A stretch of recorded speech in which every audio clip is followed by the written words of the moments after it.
What's up, guys? We are live. For those of you that are watching this replay, you can still heart away by tapping the screen. Just with your finger, tap throughout. We really appreciate that. For everybody that is just joining, what is up? Fill you in on a little bit of what we have going on. So I just got back from jiu-jitsu class, and it's kind of more on toward the end of the evening. We have a couple of things going on. Most of it is just like feeding and downtime because the dogs have had a really, really long day. What we're actually doing right now, and what I know is going on downstairs, is Jen is in the middle of doing some counter conditioning stuff for Temu. So if you guys have watched us, when we first started it was super basic, super subtle touches and then food.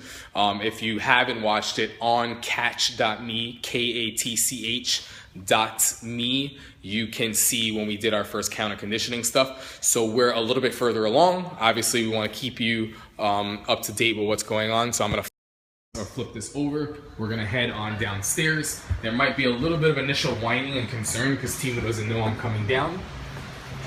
And we'll see what we have going on. We have Dizzy, who's in place, my office over here. I'm gonna kind of walk on by because he's actually over in this area. So we're gonna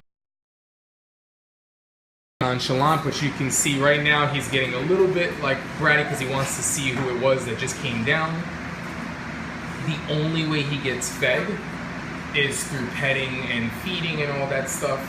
And he must get pet and get some affection in order to get fed. So he's being a little bit bratty right now, a little bit of that petting. He has to learn in the beginning to tolerate that, and then that's the only way he gets food.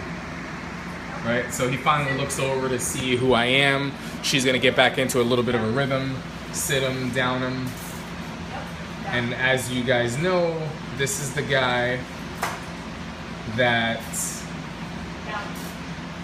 see, he's being a little silly right here, obviously because there's a lot of food. Why don't you let him, call him off at some point and then let him finish that stuff that's down there, or just use smaller doses there. So petting, and then he gets some food, and this is the only way he eats. So in the beginning it was a toleration thing. I really don't want to work for this woman, I only work for men kind of mentality. And he didn't get fed by us, he didn't get worked by us, he only got worked by her. So now you can see the relationship is different. She puts herself in vulnerable positions. She's able to kind of be a little bit rougher with him, which we actually don't mind. A lot of times we're trying to be more sensitive, but we don't mind if she's giving him this direction because he has to learn to kind of take that. And you can see a totally different demeanor in Temu. She can pet. She's not nervous to do it. He understands that by allowing that, that's how he gets food. And he also realizes that when she pets, it's actually not that bad. So it's gone from, I really don't want you touching me, being around me, telling me to do everything, even trying to put a leash on me, I will kill you. I will come at you, which that has happened multiple times. Unfortunately, I wasn't in a position to get it on film because my team's safety is more of a priority than recording on the phone. But that's what we dealt with a lot. So let's see what she's doing here. This has pretty much been Jen's project. We've kind of taken a step back as like males and made it her that works with him and deals with him. So he might not have the same type of play that he has upstairs because we're working him downstairs in a different environment, but you can see a totally different demeanor in this guy, right? Apparently when she was working him before, he was like running around and playing, but you can see this petting and all of that. That's a different dog. That's a very, very different dog. Yes, I'm right there for some food. It's just everything. Before you would have, even before she even went to try and touch him, it would have been this whole, and when he growls, it sounds like it feels like an earthquake. Like you're not sure that it's him growling. You're like, what is that? And you realize like, he's what's actually rumbling the entire room, and that's not a joke. So you can see that there. Awesome stuff. Boom, and then she's in the process of transferring it for that ball. You can see there's really no drive. He's a little thirsty. He might not have the same drive here, but did he show some of that upstairs? Oh, he was playing like crazy down here earlier. Actually. Oh, was he? He's just like. He might just be pooped a little bit. Out, yeah. And we got some of these guys here just chilling out. I'm actually gonna get my man Kino out here in a little bit and play with him upstairs, but I'm gonna grab something to eat across the street really quickly. That's pretty much it. I just wanted to kind of fill you in on his progress, especially for those of you that saw in the beginning. Yeah, it's a huge step, especially like those that like have been following us for a while and like you see where he was. This is a big deal.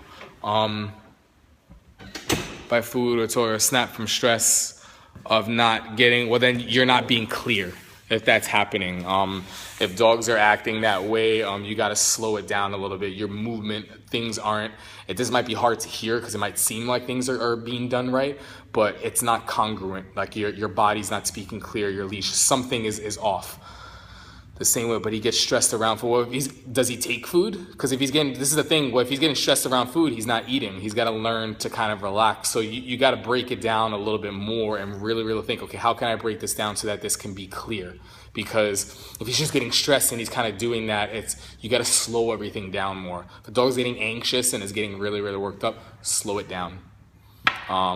Awesome. Oh, did you really? Nice. So LP Photos, we just had a follow-up session, an in-home session earlier today. For those of you guys that know Muffin, recently did a board and train with us, and we did our follow-up in-home session, and it went really, really well. Awesome. We ordered pizza, we ordered takeouts, we had a dog walker come over, we worked with him for a little bit. Look, she even got the prong collar off of him. It's like she First time I could touch the prong. So this is a big deal. We've, for the last, like a week, have left like a prong collar on because just clipping the leash for any female was like a major reaction, like impossible. So she just came up and she had the prong collar hanging, meaning she was able to reach around him, take it off with no problem, which is something that I guess I was able to do at some point, but just the thought, like if Jen had thought, even like 5 days ago. Even like 5 days ago, just thought about doing it, he's like, yeah, effing right, and would just go crazy, where I would have to grab the leash and correct because like you have a 130-pound dog that's going nuts. About what I weigh. About what Jen weighs, right? She doesn't want to tell us her weight. But that's it, nothing fancy. I just wanted to kind of fill you guys in with that. I'm gonna go grab my food and then work with Kino. Yeah, this is really, really cool. Yeah, your session was great. The delivery guys, we went through UPS who came, the pizza guy who came, the dog walker who came. Really, really good. Muffin? Yeah, Muffin's on her, yeah. Do you do prong correction? Well, it depends, because a correction's a correction. A definition of correction is something that's going to fix something that's wrong. So before you apply any type of correction, you need to have a dog that's very familiar with the tool that you're applying it. That could be a verbal correction, that could be physical touch, that can be shaking coins, whatever is effective, right? But the thing is, before you're using it for a correction, does that dog know the tool and communication for that prior? If your dog doesn't know that, then it's pointless, because you're just probably stressing your dog about by yanking and cranking on the prong or zapping a dog on a remote collar. So many people, even trainers, are quick to say, well, just pop the dog on the collar, or just pop the dog on the chain, or just do this. And the dog doesn't have an understanding of it. It kind of doesn't matter. Right? So just always keep in mind at the end of the day what the definition of a correction is. There's not something bad. A correction is fixing something that is not right. You're giving information to make that clear that you want to correct that, right?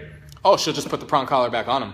She'll get him out, she'll sit him. Like this, before she took it off, she's already been in a situation. Did you take the bark collar and something else? Have you put the prong on him yet or no? No, but I've taken the bark on and off. I've taken the remote collar on and off. Yeah, so she's taking the remote collar on and off, leaving the prong on. She's also just making noise with it. Yeah, making noise with it. She's also like around. Been in the point where before leashing him, she would, like, even though he had a prong collar on, he would come out the crate, she would sit him and have to slip lead him, then walk him, and then like nonchalantly clip this on before taking it off. So she's gotten to the point for a while where she can get him out of the crate, sit him, clip the leash, get going, you know, and she's gotten to the point where that relationship is good. So tomorrow, I would imagine, are you here tomorrow morning? No, I'm not. Oh, you're off? Yeah. So I mean, it might be a little bit of a break, but when she comes, it's the same thing. It's like he comes out, sit, boom, and if she wants to slip and walk, she can do that and get the prong on the same way she got it off. At this point, like, she's in with him.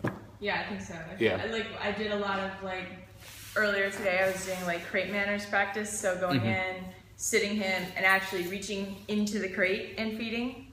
and then stepping back, having him wait. Oh, my dog just. Look at that wolf. He thinks I forgot him downstairs. He came up here. Doing, wolf man? And then, so then, like, as he was coming out of the crate, I was recalling table here, have him sit in front of me, Nice. reach down, pat him, yes him. What are you doing? You shit dog.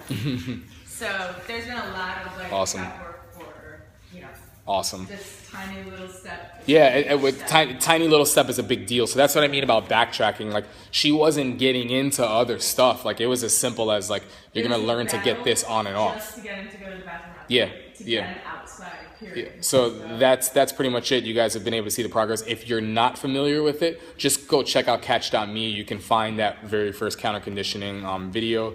And you'll also see all the stuff on Facebook and Instagram that we've been sharing and posting. All right, guys, I'm going to let you go. Thanks for watching.